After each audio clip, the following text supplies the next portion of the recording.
அவனால கொடுக்கப்பட்ட எல்லாம் நம்ம கையில இருக்கிறது சொந்தமா எதுவும் கிடையாது. அவனால கொடுக்கப்பட்டது அது அவனுக்கே சமர்ப்பணம் பண்றோம். சமர்ப்பணம் பண்ணும்போது இதுக்கு கோடி கணக்குல எனக்கு ரிட்டர்ன்ஸ் வரணும் அப்படிங்கிறதான எண்ணம் அங்க இருக்கு. அதனாலதான் நம்ம கிட்ட இருக்கக்கூடிய மலங்கள்லாம் ஒழியணும் அப்படிங்கிறதாக சங்கல்பம் பண்ணிட்டோம். என்னென்ன மலங்கள் இருக்க முடியும் சொல்லிட்டு சாஸ்திரத்துல சொல்றாங்கன்னா நாம எண்ணியெல்லாம் பார்க்கவே முடியாது. அப்படியெல்லாம் இருந்தேனா அப்படியெல்லாம் பண்ணேனா நாம சொல்லி கேட்போம். அவ்வளவுதானே தவிர அது நிஜம்தான். அது எத்தனையோ ஜென்மாக்கள்ல நாம செஞ்ச பாபங்கள் அத்தனையும் கழியணும், சுத்தமாகணும். சுத்தமானால்தான் பகவானை நாம பிரார்த்தனை பண்ண முடியும், பகவானுக்கு ஏதாவது சமர்ப்பணம் பண்ண முடியும். கோடி கணக்கில் சம்பாதிக்கலாம். ஆனா ஒரு 10 ரூபாயை நாம பகவானுக்கு சமர்ப்பணம் பண்ண முடியுமான்னா அது கூட அவனுடைய பிரேரணை இருந்தா பண்ணினா அது புண்ணியமா கன்வெர்ட் ஆகும். இல்லைன்னா எத்தனையோ விஷயங்கள்ல அது போய் பாபமா கன்வெர்ட் ஆகிட்டு. சம்பாதிக்கிறதுக்கு சக்தியை கொடுத்துட்டார் பகவான். அந்த சம்பாதனை பண்றோம். ஆனா அதை அப்படியே புண்ணியமா கன்வெர்ட் பண்றதுக்கு உண்டான புத்தி சக்தியும் கொடுத்துருக்கான். ஆனா அதை நாம பண்ண போகும்போது ஒரு அஞ்ஞானத்தையும் பக்கத்துல கொடுத்து எதுக்குப்பா இதெல்லாம் சும்மா வேண்டாத வேலை அப்படிங்கிறதாக ஒரு தாட்ஸ் அப்படியே போயிட்டே இருக்கும். எதிர்மறை தாட்ஸ்னு சொல்லுவான் இல்லையா? சோ அது விலகணும். அது விலகி அதுக்கு அது நமக்கு உடுப்பினை இருந்தாதான் அது கிடைக்கும். இன்றைய தினம் சிவராத்திரி சொல்றோம், மகா சிவராத்திரி. ஒவ்வொரு மாசமும் சிவராத்திரி வரும். ஆனா இந்த மாசத்துல வரக்கூடிய மாசி மாசத்துல வரக்கூடிய சிவராத்திரி அப்படிங்கிற சதுர்தசி தினம் அப்படிங்கிறது மகா சிவராத்திரி அப்படின்னு. பரமேஸ்வரன் லோகமெல்லாம் சுரீட்சமா இருக்கணும், நன்னா இருக்கணும், எந்த விதமான வியாதி வைக்கைகளோட இருக்கக்கூடாது ஜனங்கள். நம்மளால படைக்கப்பட்ட லோகம், அந்த லோகத்துல இருக்கக்கூடிய பிரஜைகள் அவெல்லாம் நன்னா இருக்கணும் அப்படின்னு சொன்னா எதிர்மறை ஃபோர்ஸ் எத்தனை ஊர்ல உலகத்துல சுத்தின்னு இருக்குன்னா கணக்குல கிடையாது. நம்மளால அதெல்லாம் எண்ணி பார்க்க முடியாது, சிந்திச்சு பார்க்க முடியாது. என்னென்னலாம் ஃபோர்ஸஸ் இருக்கு அப்படிங்கிறதாக அது எல்லாத்தையும் அடக்கிறதுக்கு பரமேஸ்வரன் ஒத்தரனாலதான் முடியும். அந்த பரமேஸ்வரன் அந்த காரியத்தை செஞ்சிட்டு இருக்கார். அந்த காரியத்தை எப்போதும் 24 மணி நேரமும் செஞ்சிட்டு இருக்கார். அதனாலதான் நாமெல்லாம் சௌக்கியமா இருந்துட்டு இருக்கோம். யோகக்ஷேமத்தோட நாம இந்த லோகத்துல வாழ்ந்துட்டு இருக்கோம்னா, நான் ஏதோ ஆபீஸுக்கு போறேன், சம்பாதிக்கிறேன், எல்லாம் கடையில போனா எல்லா வஸ்துக்களும் கிடைக்கிறது, கப்பலுக்கு என்னெல்லாம் தேவையோ அதெல்லாம் லோகத்துல இருக்கு, அதெல்லாம் நான் அப்படியே வாங்கிக்கிறேன், அனுபவிச்சுட்டு இருக்கேன் அப்படிங்கிறது சாமானிய ஒண்ணுமே தெரியாத அஜ்ஞனுடைய வாதம். நிஜத்துல பார்த்தா அந்த ஈஸ்வரன் தான் நாம இதெல்லாம் அனுபவிக்கிறதுக்கும் வாழறதுக்கும் போல இருந்துட்டு அவன் அனுகிரகம் பண்ணிட்டே இருக்கான். எத்தனை நாளினா 24 மணி நேரம் நமக்கு எந்த செகண்ட்ல என்ன நடக்கும்னு தெரியாது. லோகம் முழுக்க நல்லா இருக்கணும்ன்ற எண்ணத்தை உடைய பகவான் அதை பண்ணிட்டே இருக்கா. அதை பண்ணிட்டே இருக்கிறவருக்கு கோபம் வர்றது சகஜம் தானே. நம்மால ஒரு சின்ன ஒரு 10 பேர் இருக்கக்கூடிய குடும்பத்திலேயே ஏதாவது கொஞ்சம் முன்ன பின்ன ஆச்சுன்னா கோபம் வரும். அப்படின்னு சொன்னா லோகத்தையே 14 லோகங்களையும் கட்டி காத்துட்டு இருக்கிறவனா இருக்க, அவருக்கு கோபம் வராதா? வரும். அப்பேற்பட்ட கோபத்தை அதனால தணிக்க முடியும், நம் மந்திரத்தினாலதான் தணிக்க முடியும்.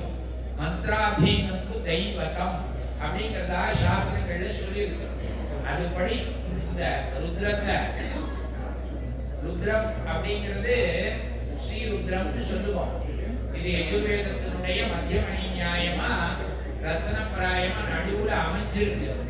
அந்த ருத்ரத்தை அன்னைக்கு நித்தியத்துல வீட்டுல எல்லாரும் சொல்லிட்டு இருப்பான். யாரெல்லாம் ராமநாடா பிறந்திருக்காளோ, உபநயன சம்ஸ்காரம் ஆயிருக்கோ, அத்தனை பேருக்கும் ருத்ரம் சமகம் குருடு சூக்தம் உபனிஷத்து இந்த மாதிரி விஷயங்களை சொல்லி கொடுத்திருப்பான். அதை நித்தியத்துல அவன் சொல்லிட்டே இருப்பான். இது காதுல விழுந்துட்டே இருக்கிற பரியந்தம் அவனுடைய கோபம் கொஞ்சம் கொஞ்சம் தனி. இது இல்லாத போச்சுன்னா கோபம் அதிகம் ஆயிடும். என்ன பிரளயம் வேணா எப்ப வேணா ஏற்படலாம். அதனால அது தனியறதுக்காக நாம அப்பப்போ கஷேத்திரம் லோகத்துல எங்க வேணா பார்க்கோ அங்கெல்லாம் நடந்துட்டே இருக்கும். மகாருத்ரம், அதிருத்ரம், ருத்ரேகாதசி. சின்னதா ஆத்துல பண்றதுக்கு ருத்ரேகாதசின்னு பேரு. கொஞ்சம் பிருகத்தா பண்ணும் பொழுது மகாருத்ரம்னு சொல்றோம். இதுக்கு 10 மடங்கு பெருசா பண்ணும் பொழுது அதிருத்ரம்னு சொல்றோம். அப்படியாக லோகம் சுபிக்ஷமா இருக்கிறதுக்காக அவர் அனவரதமா ஈஸ்வரன் பாடுபட்டுட்டே இருக்கார். அவருக்காக நாம ஒரு 10 நிமிஷம் ஒதுக்கி விடுறது அப்படிங்கிறது தான் இந்த ஒரு மகாருத்ரம் அப்படிங்கிறதான யஜ்ஞம். அது மகா சிவராத்திரி அப்படிங்கிற இன்றைய தினத்துல நமக்கெல்லாம் எத்தனையோ பூர்வ ஜன்மங்கள்ல செய்த சுகிருதம் புண்ணியத்தின் பயனாக இதுல நாம கலந்துக்கிறது அப்படிங்கிறது கிடைச்சிருக்கு. நம்மளால சொந்தமா ஒவ்வொருத்தரும் நடத்த முடியுமான்னா முடியாது. அதனால யாரோ ஒருத்தர் பொறுப்பேற்று அதை நடக்கிறார். அதுல நாம கலந்துக்கிறதுக்கு உண்டான வாய்ப்பு, அந்த வாய்ப்பினுடைய பலன் இப்ப வரப்போறது. அந்த பகவானுக்கு வசோர்தாராணம் ஜுஹோதி அப்படிங்கிறதா வேதத்துல சொல்லியிருக்காங்க. வேதத்துல சொல்லப்பட்ட முறைப்படி செய்யக்கூடிய யஜ்ஞ யாகங்களுக்கு பூர்ணமான பலன். நாம ஏதோ ஆத்துல ஏதோ ஒரு நெருப்பு மூட்டிட்டு அதுல ஏதோ சுவாமி பேரை சொல்லி இந்த ஆஜ்யத்தை நாம ஊத்தினோமானா அதுக்கெல்லாம் பலன் தானா? கிடையவே கிடையாது. அதுக்கு ப்ரொசீஜர் இருக்கு. அந்த ப்ரொசீஜர் பிரகாரம் எல்லாம் பண்ணினால்தான் அது பலனை கொடுக்கும். அந்த பலனை கொடுக்கக்கூடியதான அந்த பரமேஸ்வரன் இப்போ பிரத்யக்ஷமா இருந்து இருக்கார். சர்வவியாபி, சர்வபூதாந்தராத்மா, எல்லா இடத்துலையும் எப்போதும் வியாபிச்சு இருக்கக்கூடியவர் தான் கடவுள் பகவான் அப்படின்னு சொன்னாலே அவர் சர்வவியாபின்னு அர்த்தம். அந்த சர்வவியாபியா இருக்கக்கூடிய பகவான இந்த இடத்துல நாம பிரத்யக்ஷமா அக்னி முகத்துல கொண்டு வந்து அந்த அக்னி முகமா நாம சமர்ப்பணம் பண்ண போறோம். வசோர்தாரான்னு சொல்றா. வசூனா செல்வம், அது தாரையா வரணும். நான் முதல்ல ஆரம்பத்திலே சொன்னேன், நமக்கு ஏதோ ஒரு குறிக்கோள் இருக்கும் என்ன செய்யறதா இருந்தாலும். அதனால அவனிடத்துல பிரார்த்தனை பண்றோம், இந்த லோகமெல்லாம் சுபிக்ஷமா இருக்கணும். வசு அப்படிங்கிற செல்வமானது நமக்கு தொடர்ந்து இருக்கணும். நேற்றுக்கு இருந்தது இன்னைக்கு இல்லை அப்படின்னு இருக்கக்கூடாது. அனவரதமா இருக்கணும். இன்னைக்கு நேற்றுக்கு இருந்தது இன்னைக்கு இருக்கு, நாளைக்கும் இருக்கணும். இந்த லோகம் இருக்கிற மட்டும் இந்த எல்லா விதமான கோரிக்கைகள் என்ன நாம சொல்றோமோ அது எல்லாத்தையும் பகவான் கொடுத்துட்டே இருக்கணும். அப்படிங்கிறதுக்காக தாரையா பகவானுக்கு ஆஜ்யத்தை நெய்ய நாம கொடுக்க போறோம். அந்த அவர் வாங்கிட்டு நீங்க என்னென்னலாம் வேணும்னு நினைக்கிறீங்களோ அது எல்லாத்தையும் அவர் அருள் பாலிக்கிறார். அது நிஜமா, அது நடக்குமா? ஏதோ அப்படி வந்தோம் பார்த்துட்டு இருக்கோம் ஏதோ சொல்றா அதனால அது அப்படி கிடையவே கிடையாது. இன்னைக்கு நாம இவ்வளவு தூரம் சந்தோஷமா சௌக்கியமா யோகக்ஷேமத்தோட இருக்கோம் அப்படின்னு சொன்னா அவனுடைய அனுகிரகம் தான். இன்னைக்கு இத்தனை பேர் இங்கு சேர்ந்திருக்கோம் அப்படின்னு சொன்னா அது அவனுடைய அனுகிரகம் தான். அந்த அனுகிரகம் எப்பொழுதும் இருந்திருக்கணும் அப்படிங்கிறதாக பிரார்த்தனை பண்ணிக்கோங்க எல்லாரும். அந்த பிரார்த்தனைக்கு அவர் அருள் பாலிக்கிறார், செவி சாய்க்கிறார்னு சொல்லுவோம் இல்லையா? காது கொடுத்து கேட்கிறார். ஏன்னா அவன் அருளாலே அவன் தாழ் வணங்கின்னு தமிழ்ல சொல்லுவான் இல்லையா? அதனால அவனுடைய அருள் இருந்தா தான் அவனுக்கு ஒரு நமஸ்காரமே நம்மளால பண்ண முடியும். அவனுடைய அருள் இல்லைன்னா ஒரு நமஸ்காரம் கூட நம்மளால பண்ண முடியாது. எல்லா சக்தியும் இருக்கும், நமஸ்காரம் பண்ண முடியாதுன்னா காது கை இல்லைன்னு அர்த்தம் இல்லை. எல்லாமே இருக்கும், ஆனாலும் அகங்காரம் உள்ள இருக்கும், நமஸ்காரம் பண்ண மாட்டான், கை கூப்ப கூட மாட்டான். அதனால அதெல்லாம் கிடைக்கணும், உனக்கு அது மேல வரக்கூடிய புண்ணியமானது உனக்கு சேரணும் அப்படின்னு சொன்னா அவனுடைய அனுகிரகம் இருந்தாதான் அதனால அவன் அருளாலே அவன் தாழ் வணங்கி அப்படிங்கிறதாக தமிழ்ல சொல்லியிருக்கா. அப்படியாக நாம் எல்லாம் இங்க சேர்ந்திருக்கோம். பக்தி ஸ்ரத்தா புரஸ்தரமா இந்த காரியக்கிரமம் பிரதி வருஷம் நடந்துட்டு இருக்கு. நாமளும் வந்துட்டு இருக்கோம். நமக்கு அந்த அருள் இருக்கிறதுனால மேலும் மேலும் நம்ம குடும்பங்கள்ல எல்லாரும் நன்னா இருக்கணும். இது போல பல இடங்கள்ல நடக்கணும். பெங்களூர்ல ஒரு இடத்துல மகாருத்ரன் நடக்கிறது அப்படின்னு சொன்னா இது போல 10 இடத்துல நடத்த முடியும் இல்லையா? இங்க ஒரு வாத்தியாராகப்பட்டவர் வேதத்தை அத்தியாபனம் செய்யக்கூடிய ஒருத்தர் உங்க எல்லாரையும் ஒருமைப்படுத்தி இது மாதிரி செய்ய போறேன், நீங்கள்லாம் வந்து இதுல கலந்துட்டு அதற்கு உண்டான காணிக்கைகளை உங்களால முடிஞ்சது, அதுக்கு ஒன்றும் இதெல்லாம் போடல, நீங்க என்ன கொடுக்குறீங்களோ கொடுக்கலாம், ஆனா இந்த காரியக்கிரமம் தொடர்ந்து நடக்கணும் அப்படிங்கிறதாக எண்ணம் கொண்டு இன்னைக்கு கிட்டத்தட்ட ஒரு 15 வருஷமா இது கண்டினியூஸா நடந்துட்டு இருக்கு. அப்படின்னா அவருடைய அருள் பரிபூர்ணமா இருக்கு. நம்ம எல்லாருக்கும் அவருடைய அருள் இருக்கு.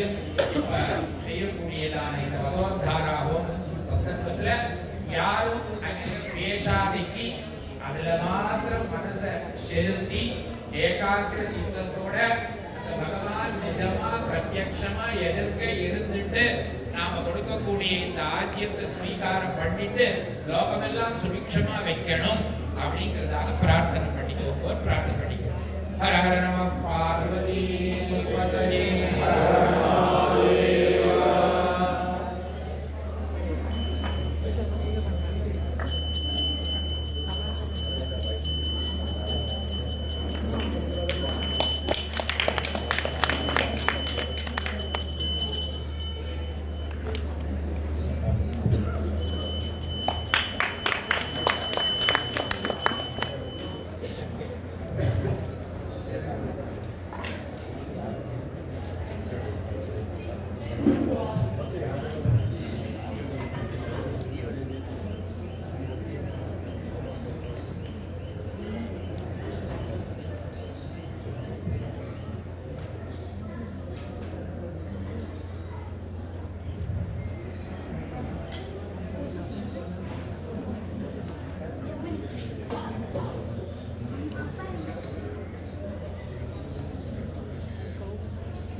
You can move this way.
Shaya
Arpa अर्पय वीरान् नो वीरान् अर्पय वीरान् अर्पय वीरान् अर्पय भेषजे वीरर्पय वीरान् अर्पय भेषजे अर्पय भेषजे वीरर्पय भेषजे भिषक्तामं भेषजे वीरर्पय भेषजे भिषक्तामं भेषजे भिषक्तामं भेषजे भिषक्तामं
एव सदस्य सर्वान् कामान् सम्पूरयते यो निर्नाधिकेतञ्चिनुते यकुचैनमेवं वेद